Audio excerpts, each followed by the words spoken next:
The other big story today, of course, is the Republican National Convention. President Trump will officially accept his nomination for a second term this evening against the backdrop of this historic storm, an unprecedented pandemic, and national calls for racial justice in this country. Vice President Mike Pence addressed all three of those issues in his speech to the convention last night. He praised the president's work over the past 4 years and strongly criticized Democratic nominee Joe Biden. Paula Reid has more on this story from the White House. In this country, we mourn with those who mourn. We grieve with those who grieve. Headlining the third night of the convention, Vice President Mike Pence framed the administration's handling of the pandemic as ahead of the curve. Before the first case of the coronavirus spread within the United States, the president took unprecedented action and suspended all travel from China. I have the mask right here. But it was months before the president acknowledged the severity of the virus and endorsed preventative measures like wearing a mask.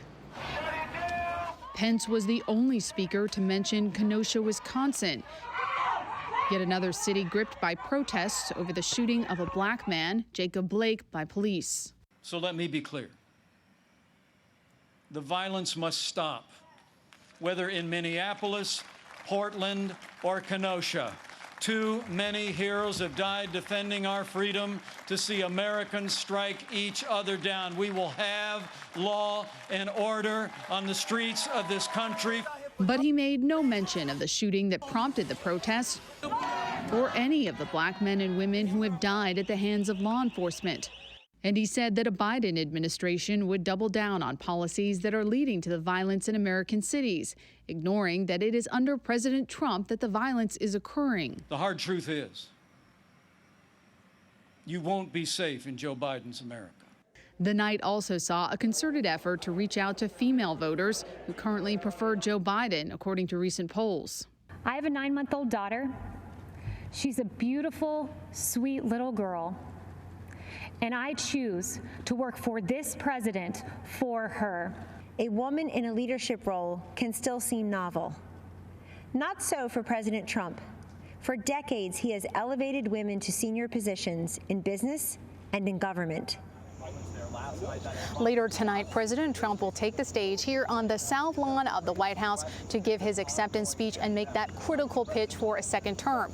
He's expected to speak in front of a crowd of over 1,000 people. The White House says all of them will be tested for COVID. Gayle. Paula, the CDC is under fire for the changes that they've made in testing. What are you hearing about these changes, and how did it come about? Well, Gayle, in a stunning reversal, the CDC now says even if you've been exposed to someone with the virus, that you don't need to get tested if you're not showing symptoms. The CDC quietly posted this revision to their guidance on their website, but I've been speaking with Dr. Anthony Fauci this morning, and he tells me that he was not at an August 20th meeting where these revisions were discussed by the task force. He was undergoing surgery for a polyp on his vocal cord. Now, he tells me he's concerned that these revisions could be interpreted as lessening the importance of asymptomatic spread.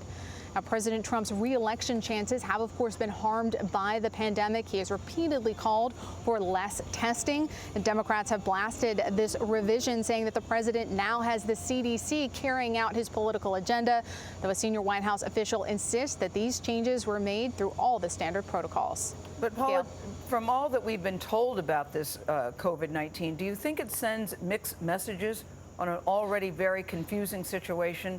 To test, to not to test, who gets tested, what test is effective? Absolutely, Gayle. And from the start of this pandemic, that is what we have seen from this White House. The one consistent thing has been mixed messages. Do as we say, not as we do. Quietly changing these key guidelines when you clearly really don't have consensus among your top officials. It's what we've seen since the beginning. But you can't ignore the science of this COVID-19. Wear your mask at the White House last night. Most people in that crowd were not wearing masks, and they were not social distancing at Vice President Pence's address last night. That's absolutely right. No, it is. It's very surprising. Again, often, and we've asked the vice president this publicly, why is it so often they give us guidance and then they don't follow it? Everything from shaking hands to wearing masks to social distancing, and the administration has really not had any answers. All right, I say again, pay attention to the science. Thank you, Paula Reid. Thank you very much. We'll talk with you a little bit later on.